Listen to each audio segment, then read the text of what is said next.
오늘 말씀은 하나님의 나라, 계속해서 하나님의 나라 주제로 말씀을 나누는데 이미 시작된 새하늘과 새 땅이라는 말씀 제목으로 나누도록 하겠습니다.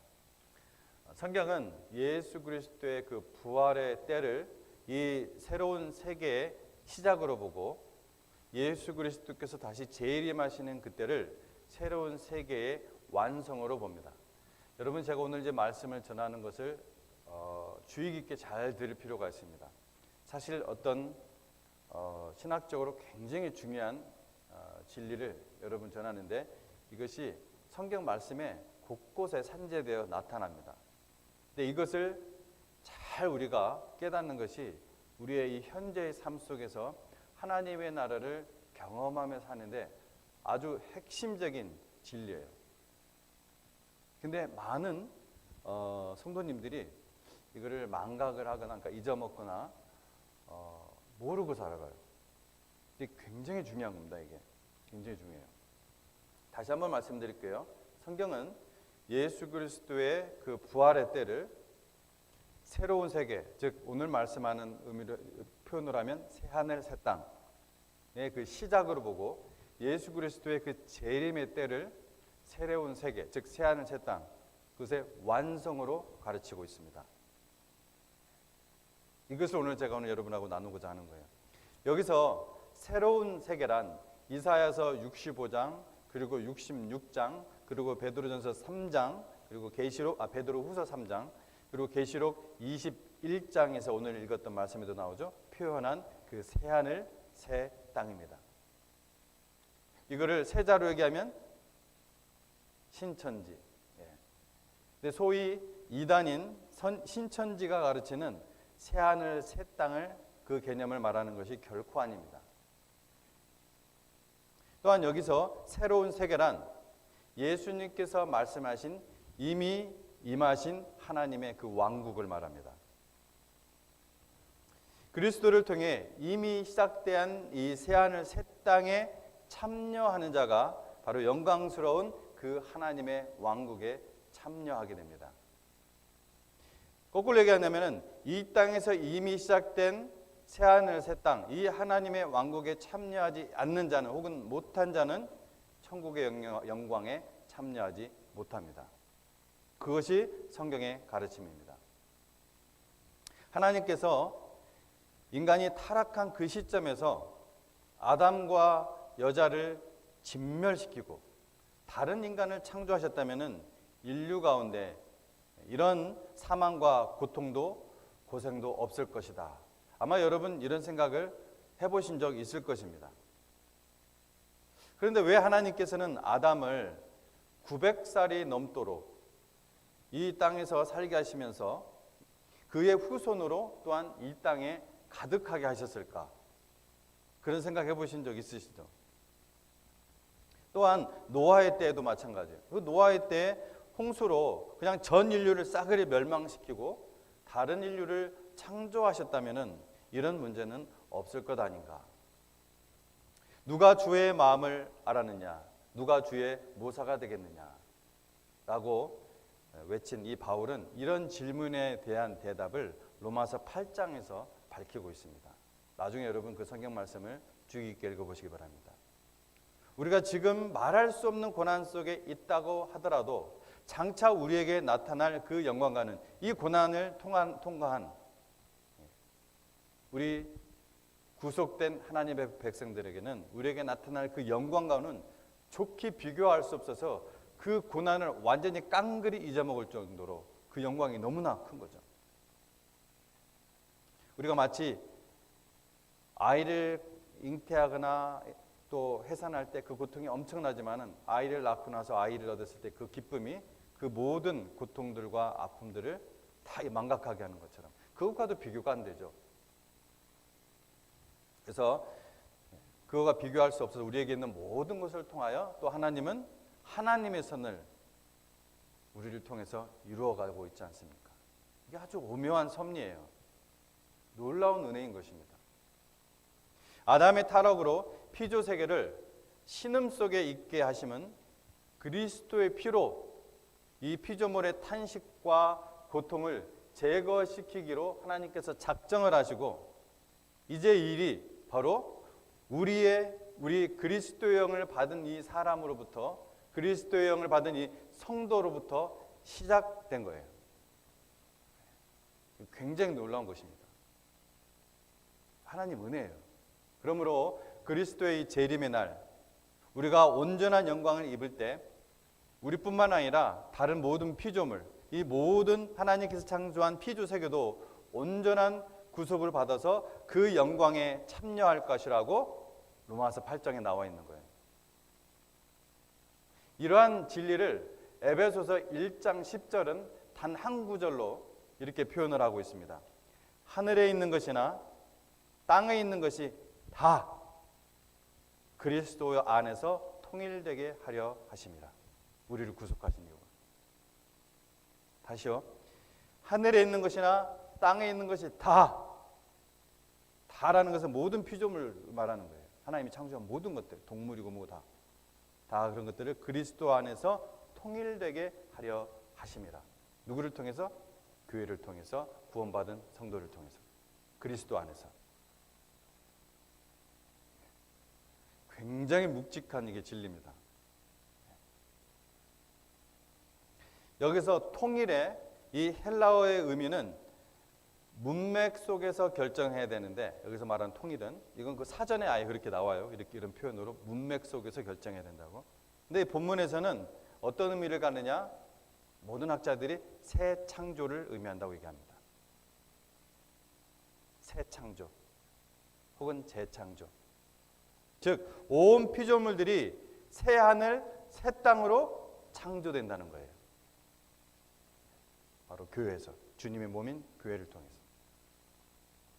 자, 그런데 우리의 몸, 육신이 구속을 입는 이 주님의 재림의 때가 되어야 이 피조 세계가 새롭게 되는 것이 아니라, 오늘 주제예요. 이미 그리스도 안에서 새롭게 되기 시작했다.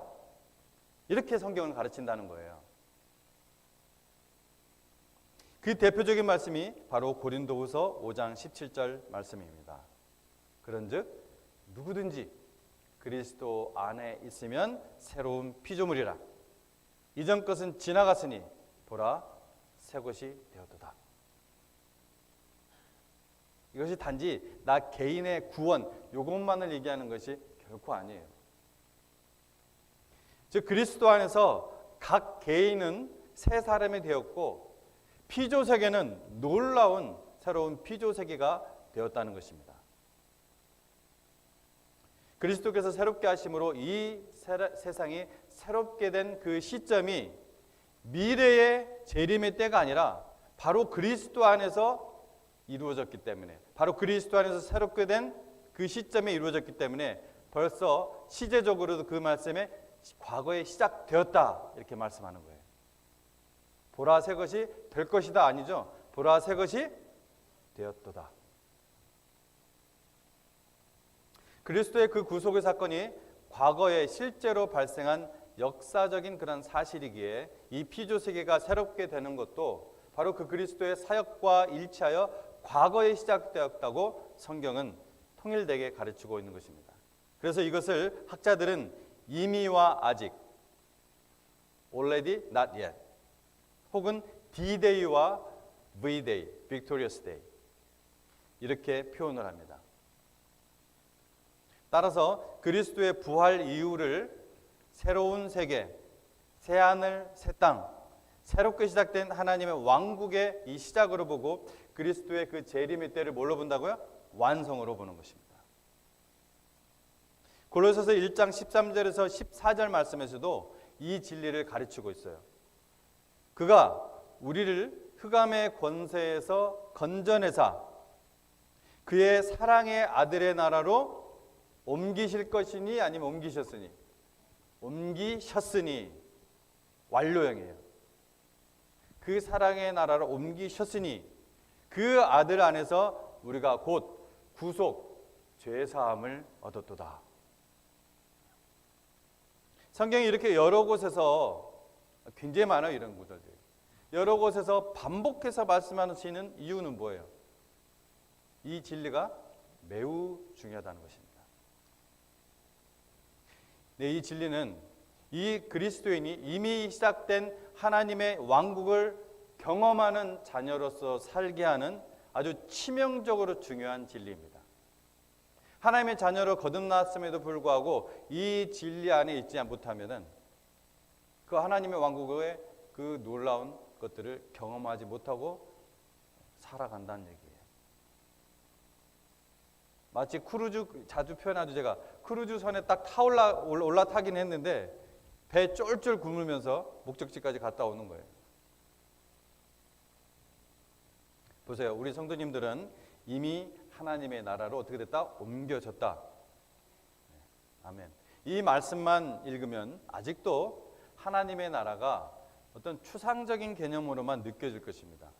그래서 하나님의 왕국은 지금 이곳에서부터 경험하는 것임을 쉽게 이해하는 길이 바로 하나님의 왕국을 어떤 개념? 통치의 개념으로 보는 것입니다. 통치. 지난주에 하나님의 통치에 대해서 말씀을 나눴죠. 특히 요한계시록은 이렇게 전체적으로 설명하고 있다는 것을 요즘 제가 수요 예배를 통해서 우리가 배우고 있습니다. 사람이 어떤 나라에 속해 있다는 것은 그 나라의 법과 질서대로 쫓아 사는 것을 의미합니다. 여러분이 세상 나라에 속해 있을 때는 세상의 법과 질서인 나의 이익 그리고 힘의 원리를 쫓아 사셨습니다. 그런데 아들의 나라, 그리스도의 나라, 하나님의 이 나라로 옮겨진 다음에는 그 나라의 법과 질서 세 계명 뭡니까? 첫째는 하나님 사랑, 둘째는 이와 같으니 이웃 사랑. 이게 세 계명 새로운 법과 질서예요. 하나님 사랑 첫째예요. 첫째는 하나님 사랑, 둘째는 이웃 사랑. 그 삶이 바로 새 하늘과 새 땅, 즉 하나님 왕국의 삶인 것입니다. 몇 달 전에 여러분이 대부분 잘 아시는 우리 이혁 집사님이 한국에서 카톡을 주셨어요. 이곳에서 있는 그 LG의 그 수석 팀장으로 일하시다가 이제 한국으로 돌아가셨죠. 다른 곳에서 일하시다가 다시 또 LG 또 수석 팀장으로 또 돌아가신 것 같아요. 그 분야. 그분이 카톡을 주셨는데 저희 교회에서 이 하나님 나라의 새로운 계명, 새로운 법과 질서 제가 물어보지도 않았어요. 그렇게 얘기를 하시는 거예요. 카톡에. 이 하나님 사랑, 첫째는 하나님 사랑, 둘째는 이웃 사랑. 이 개념을 배우고 본인의 신앙에 굉장히 큰 변화가 있었다고 그래요. 그분이 제가 깨닫고 은혜 받았던 것을 이제 알게 된 것일까요? 저는 결코 그렇게 생각하지 않습니다. 여러분도 마찬가지입니다. 그분이 받은 깨달음과 은혜는 그분 고유의 것입니다. 저와 공통된 것도 물론 있겠지만 그분의 삶에 고유하게 역사하시는 하나님의 그 역사시이기 때문에 제가 알 수 없고 제가 경험할 수 없는 그러한 고유의 기쁨, 그 은혜와 그 변화가 그분에게 생겨서 저에게 나눠주신 거예요. 여러분 보통 하나님 말씀 설교를 통해서 들을 때 제가 어떤 것을 나눌 때 전할 때 여러분이 비로소 그것을 이제 막 알게 되는 그것이 아니라 여러분이 그것을 경험하며 여러분의 삶 속에서 고유하게 경험되어지는 것은 제가 도저히 함께 나눌 수 없는 은혜예요.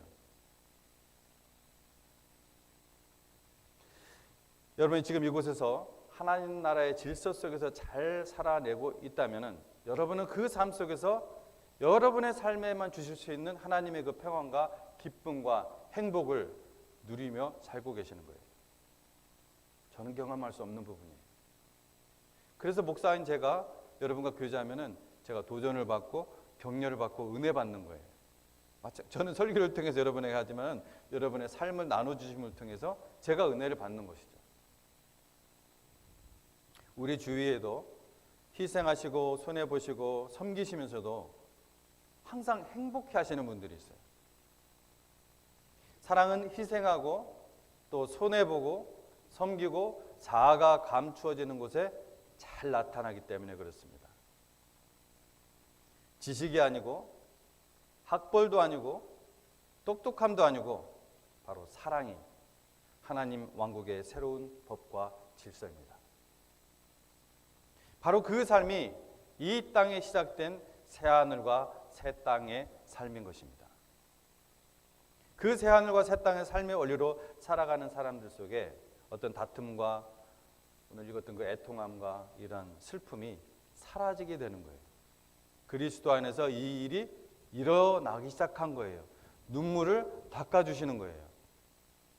제 삶 속에서 그렇게 해주신 거예요. 이미 시작하신 거예요.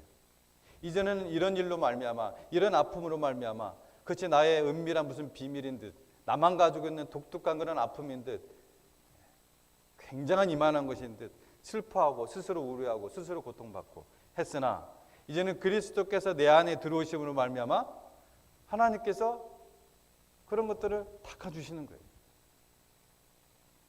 그것이 은밀한 비밀이 아니에요. 이제는 무슨 말씀하시는지 여러분 아시겠죠?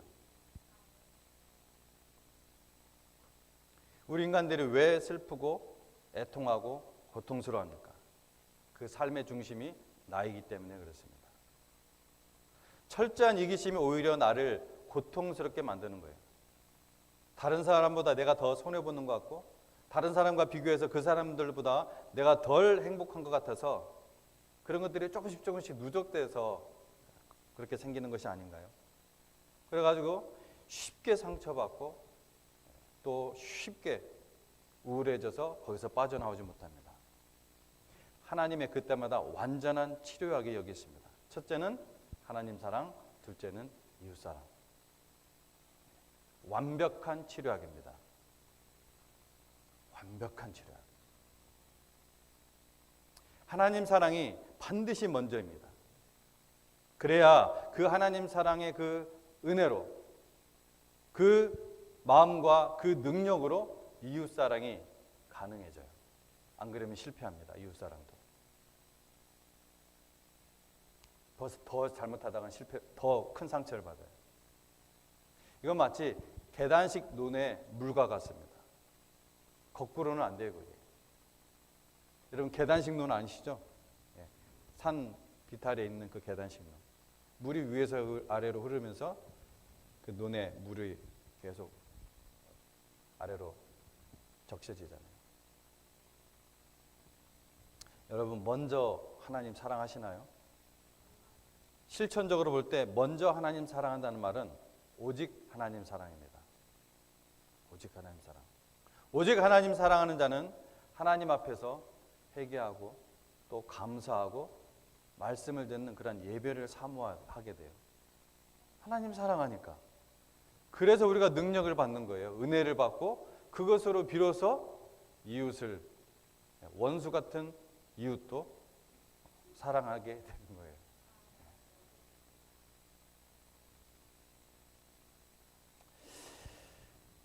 오직 하나님을 사랑한다는 사람이 그 예배를 사모하지 않을 수가 없어요. 제가 하나님 사랑한다는 분들이 얘기를 들으면 예배를 사모하지 않습니다. 저는 하나님 사랑하는데 저는 예배는 사모하지 않습니다. 이런 사람 제가 한 명도 못 봤어요. 여러분 들은 적 있습니까? 그건 사기예요. 그건 넌센스라는 것입니다. 왜요? 그건 우상 숭배이기 때문에 그렇습니다. 하나님 사랑 이외에 하나님 사랑한다면 예배를 당연히 사모하게 되는데 이것보다 더 소중한 것이 있다면 그건 우상 숭배예요. 100%입니다. 하나님의 성령은 최초로 범죄한 아담과 하와를 용서하시고 그 다음에 하나님께서 뭘 하셨어요? 가죽옷을 입혀주는 이 이야기로 하나님의 구원에 대한 말씀을 하나님 성령께서 기록하게 하셨어요. 어디에요? 창세기 3장에. 근데 바로 이어지는 창세기 4장에 나오는 주제가 뭐예요? 예배입니다. 예배예요. 구원 다음의 주제가 뭐라고요? 예배예요. 이것을 하나님께서는 창세기에 못 박아 놓은 거예요. 자기 생각대로, 자기 판단대로, 자기 지식대로 예배하는 자가 누구의 후손이에요? 성경에 보면 창세기 4장에 가인의 후손입니다. 우리가 보기에는 좋아 보이죠? 아름다운 자기가 정성껏 만들어 놓은 농산물로 이렇게 하는 거. 하나님의 방식이 아니에요. 근데 그건 하나님이 정하신 예배 방식이 아니에요. 자기 생각이었지 그것이. 하나님의 말씀대로 하나님의 뜻대로 예배하는 자가 아벨의 후손입니다. 여러분, 이와 관련하여 성경을 보면은 매우 흥미로운 것들을 발견할 수가 있어요. 성경에서는 이와 같은 가인의 후손을 무엇이라고 부르느냐? 오늘 제가 아주 센 말들을 많이 하는데 창세기 3장 15절에 뱀의 후손, 또 요한복음 17장 12절에 예수님께서 멸망의 자식, 에베소 5장 6절에서 불순종의 아들, 이렇게 표현을 하고 있습니다. 근데 이와 대조적으로 아벨의 후손은 여자의 후손, 창세기 3장 15절. 그 여자는 누구예요? 그리스도, 그죠? 그 여자의 후손은 그리스도, 그죠? 하나님의 자녀, 요한복음 3장 15절. 또 순종하는 자식, 베드로전서 1장 14절. 이렇게 부르고 있어요. 이 대조를 여러분 나중에 한번 꼭 찾아서 깊이 묵상해 보시기 바랍니다. 여러분 현재 삶의 기쁨, 그리스도인으로서의 그 승패와 직결되어 있습니다. 지난주에 어떤 자매님이 소개시켜 주신 두 분을 만나고 왔습니다.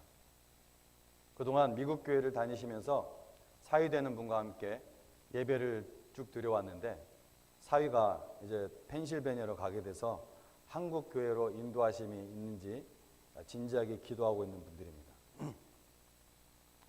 그런데 대화 중에 이분들과 이제 좀 대화를 나눴는데 이분들이 얼마나 하나님을 사랑하는지 제가 알 수 있었어요. 가게를 두 곳을 이제 운영하면서도 함께 드리는 이런 예배를 공예배라고 하거든요. 퍼블릭 서비스. 함께 드리는 공예배를 일주일에 3번. 그리고 매일 주님과 개인적으로 드리는 그 예배를 통해 은혜 받고 그 은혜로 이웃을 사랑하는, 말하다가도 우세요. 그 이웃을 사랑하는 그 섬김, 그리고 눈물, 그리고 범사에 감사하고 남을 어떤 단점들을 얘기하는 것이 아니라 계속 축복하고 장점들만 이렇게 열거하시고, 제가 얼마나 큰 은혜를 받고 하는지 모르겠습니다. 그분들은 나중에 이제 거꾸로 제가 또 이제 피드백을 받았는데 저와 함께 있으면서 저한테 은혜를 받았다는데, 은혜 받은 분들이 은혜를 받는 것 같아요. 제가 은혜를 받았는데. 목사님 제가 부끄러웠고 또 격려가 참 되었어요. 얼마나 큰 격려가 되는지 모르겠습니다. 그분들의 그 은혜로운 생활 때문에. 처음 보는 분들인데 그분들 처음 봤거든요. 근데 그리스도 피로 이 한 가족이라는 것을 그냥 대화를 하면서 그냥 막 느껴지는 거예요. 너무 대화가 잘 되니까. 여러분, 왜 같은 예수를 믿는데 이렇게 삶의 질과 차원이 다를까요?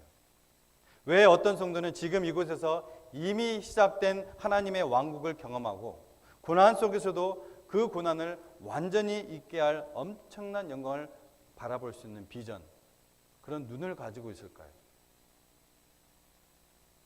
제가 날 가보니까 딴 날은 어떤지 모르겠는데 가게가 2개가 이제 가까운 데 있더라고요. 바로 건너편에. 굉장히 큰 모래에 있어요. 근데 모래 완전히 죽었어요. 제가 가 있을 때도 손님이 정말 가물에 콩나듯 오더라고요. 근데 그분들이 우리 장사가 안 돼요, 뭐 어때요, 뭐 기도, 그거에 대해서 이런 말 일절 방구 없고 얼굴이 얼마나 화난지 은혜만 나누고 가세요. 은혜만.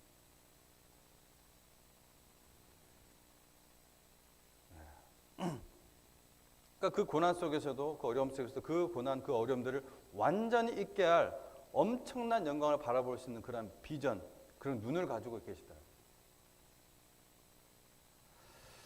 오직 하나님의 사랑, 하나님을 정말 사랑, 오직 하나님의 사랑이 그 원인이 있다, 이런 마음이 제가 확 들어오는 거예요.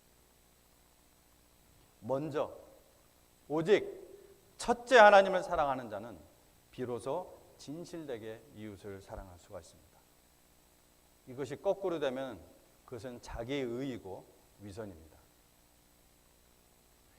내가 내게 있는 모든 것으로 구제하고 또 내 몸을 불사르게 내줄지라도 사랑이 없으면 내게 아무 유익이 없느니라. 여러분, 사랑이 없이도 자기 몸을 불사르게 내어줄 수 있습니다. 그게 성경 말씀입니다. 자기의 의로. 사랑이 없으면 해서 그 사랑은 무슨 사랑이에요? 그 뒷구절들을 읽으면 신학자가 아니더라도 그것이 바로 하나님 사랑이라는 것을 쉽게 알 수 있습니다.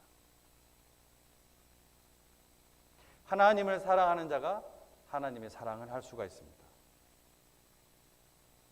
내 안에 여전히 죄에 대한 오염과 부패성이 남아있기 때문에 아직도 분노와 박탈감과 소외감 속에서 살아갈 때가 있지만 문득문득 새 하늘과 새 땅의 삶의 원리와 그 나라의 질서 속에서 경험되는 그러한 말할 수 없는 평안과 행복과 감격이 우리에게 있지 않습니까? 바로 그것이 새 하늘과 새 땅이 내 안에 이미 시작되었다는 것이 의미고 이제 곧 그 나라가 완성될 것이라는 것이 바로 오늘 본문이 우리에게 주는 위로와 격려인 것입니다. 제가 지금까지 전하는 핵심이 무엇입니까? 새 하늘과 새 땅은 앞으로 오게 될 미래적이며 공간적인 좋은 나라만을 나타내는 것이 아니라는 거예요. 지금 이곳에서 우리가 살고 있는 이곳에서 새 세계, 새 하늘, 새 땅, 하나님 왕국의 원리와 질서로 살고 있는 이 주님의 몸인 교회 안에 이미 시작된 하나님의 왕국, 그것을 말씀한 것입니다. 그래서 우리 주님께서 우리에게 가르쳐 주신 기도에 어떤 말씀이 있어요? 나라가 임하옵시며, 하나님의 나라가 임하옵시며, 이 대목이 나오는 거예요. 이걸 매일 기도의 삶 속에 표본으로 예로 주신 거예요.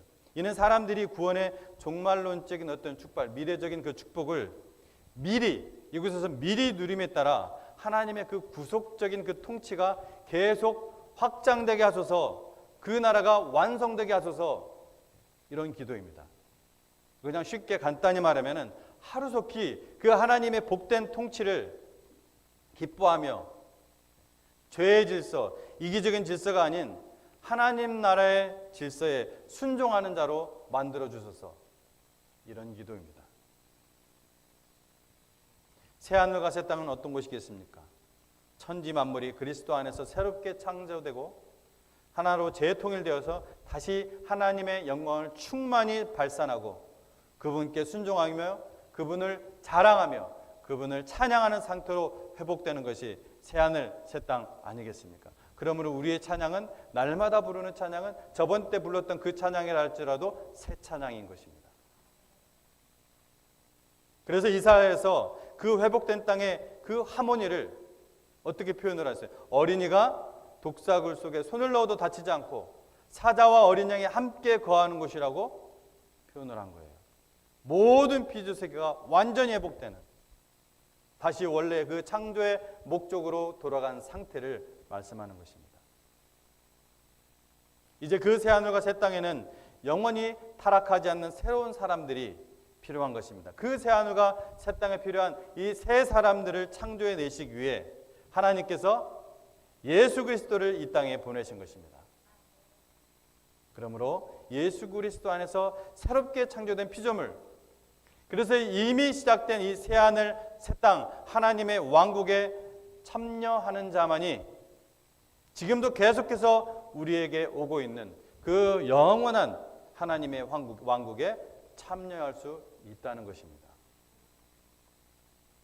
하나님은 이미 시작된 새하늘 새 땅 하나님의 나라에 참여하도록 이 타락한 세상 속에 교회, 하나님의 나라를 세우셨습니다. 주님의 몸인 교회 안에서 다시 하나로 회복된 모든 피조물들이 자기를 부인하고 하나님만을 찬양하며 사는 모습을 상징적으로 보여주시고 경험하게 하는 것입니다. 그래서 에베소서에서 교회를 그리스도를 머리로 한 몸, 이렇게 기록하고 있는 것입니다. 그리고 그들을 구원하신 목적이 하나님의 영광을 찬양하게 하렴이라고 명확하게 진술하고 있는 것입니다. 태초에 만물이 그렇게 창조되었던 것입니다. 그 회복될 새하늘과 새 땅의 모습을 바로 이 교회를 통해 보여주시는 것입니다. 여러분, 교회는 이렇게 위대한 하나님의 계획 속에 있는 주님의 몸인 것입니다. 그저 체면 삼아서 그저 교양 삼아서, 그저 시간 나면, 그저 종교적으로 참여한다고 주님의 몸이 될 수는 없습니다. 그리스도 안에서 새롭게 창조되어 새로운 영을 받아 오직 하나님 중심으로 사는 자만이 새하늘 새 땅에 참여하는 자인 것입니다. 여러분은 어떤 사람입니까? 여러분 새롭게 창조되었습니까? 그렇다면 이미 시작된 새 하늘 새 땅에 참여하십시오. 그 삶을 살아가십시오. 이것이 바로 그리스도께서 선포하시는 복음입니다. 기도하겠습니다.